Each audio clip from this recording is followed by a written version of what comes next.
In this video, I want to share with you 5 little ways that I've been improving my life recently by taking you through 5 days in my life. Some of the things that I'm doing are focused on designing your days with more intention, and some are about making the most of your time.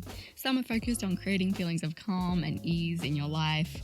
These are little actionable improvements that have impacted my own life that you might be able to take and apply to yours. On Monday, I got up, I did a little morning mindset routine. Then I kicked off with the first little way that I'm improving my life by turning on a time tracker. I saw a post on Twitter recently that said, "My idea of growth is to keep rearranging my life so that I'm doing fewer things that I'd rather not be doing."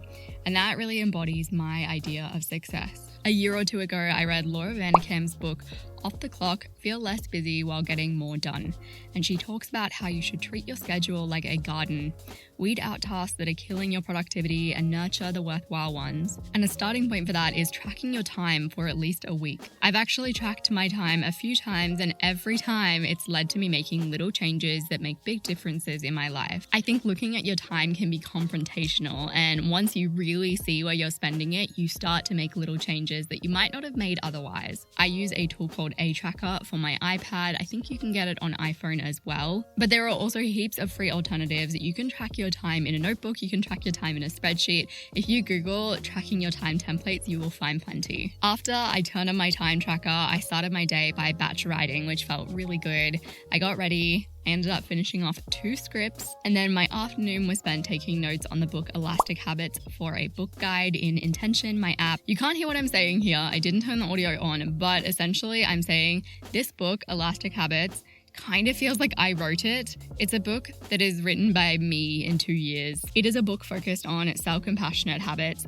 flexibility, not being rigid with yourself, not relying on self-discipline or rather discipline. If you like the concepts that I talk about, if you like the idea of flexibility and freedom when it comes to pursuing your habits and your goals, I would really recommend it. I did a bit of admin and some clearing out of my inbox to finish out the day, and then I took myself to a Pilates class. The next small change I've been making in my life is asking the question, who or what could help me to do this? And that is what I practiced in this day.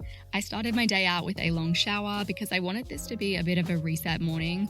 It was a hair washing, shaving, exfoliating kind of shower, and I felt like a new human being afterwards. I had my big breakfast and a drink of water, and I followed that up with a question storming journal on my iPad. I've been loving question storming. As you guys have probably picked up, I've started using it in so many areas of my life. Question storming is where you come up with a bunch of creative questions around a problem rather than brainstorming answers.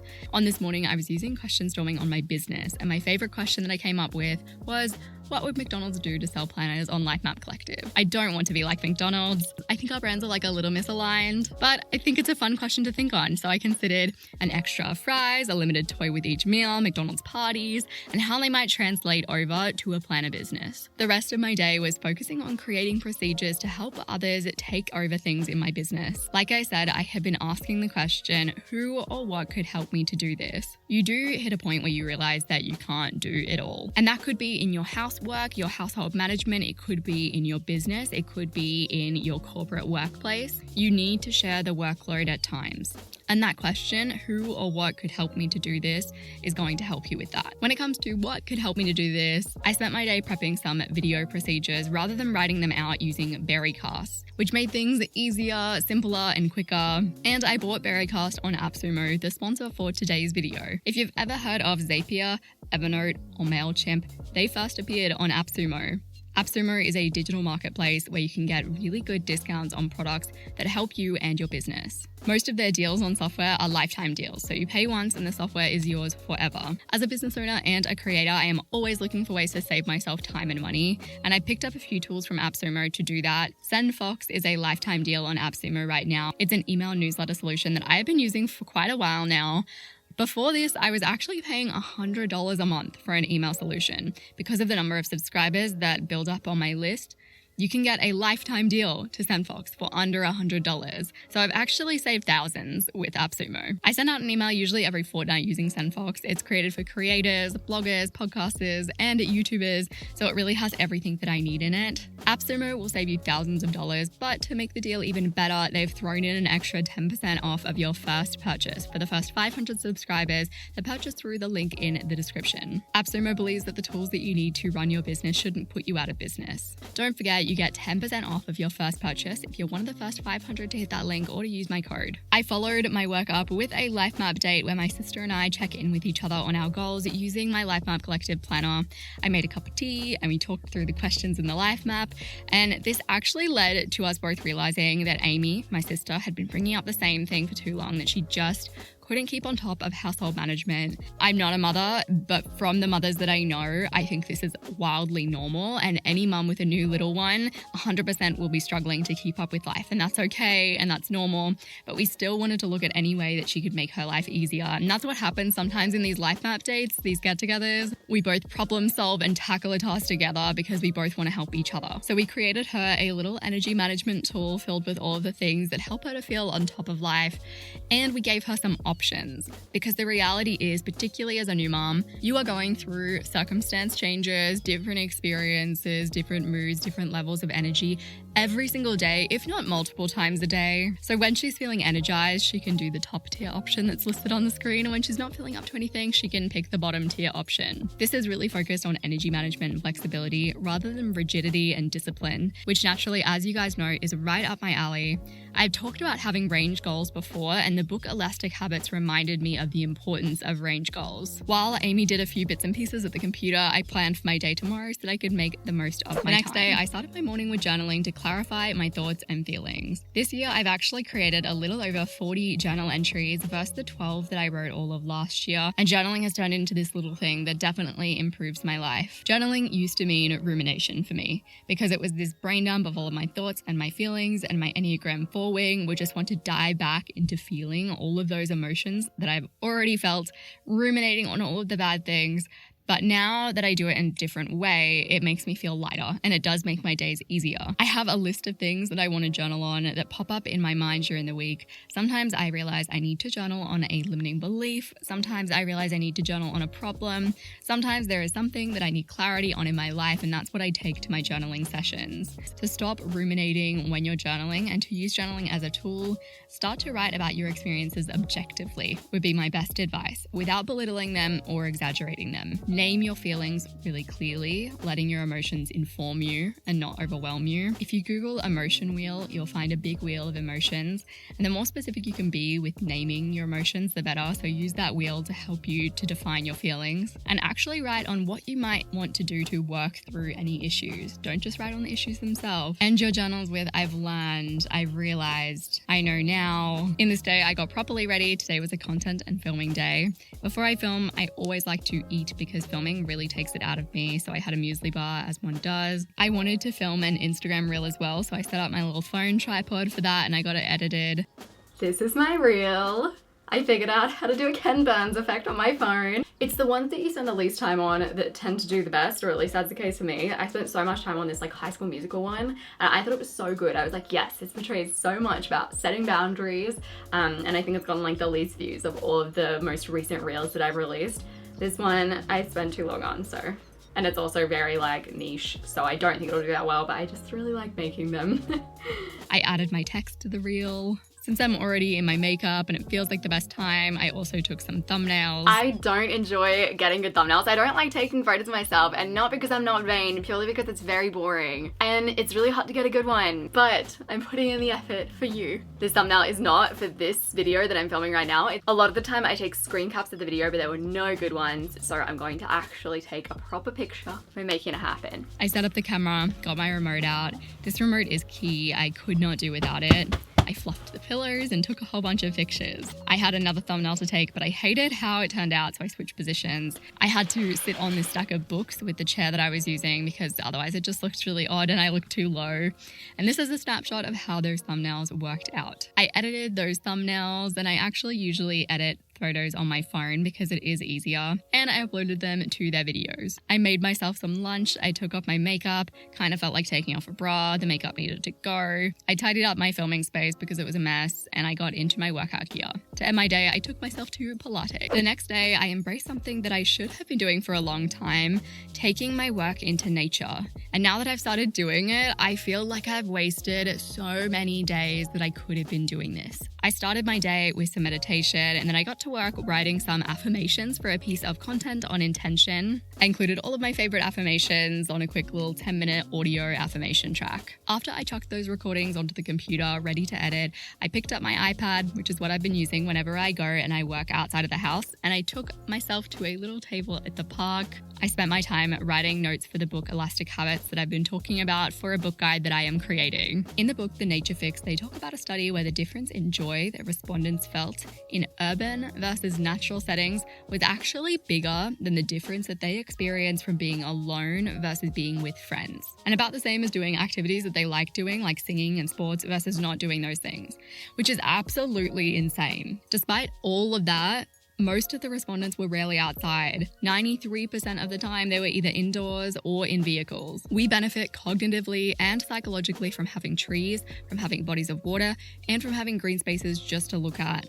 People spend more time indoors than they ever have before in history, and because we don't get into natural environments often, we don't actually know how restorative being in nature can be. My family live on acreage and they're surrounded by nature, so every time I go there, I feel like I've gotten a little bit of therapy. The last time I went there, I actually treated it as a work getaway, and I sat on the bench in their backyard. There were little ducks walking past, the air was so bloody nice, and the sounds were beautiful, and I vowed that I would start doing something similar more regularly. And like I said, I already can't believe that this isn't something that I'm doing regularly after having done it. To finish my workday, I spent some time writing up some more procedures to make my life easier in the future. Next day, I actually completed my daily planner. Usually this is a nighttime habit, but this day I didn't get to it, and when that happens, I just do it in the morning.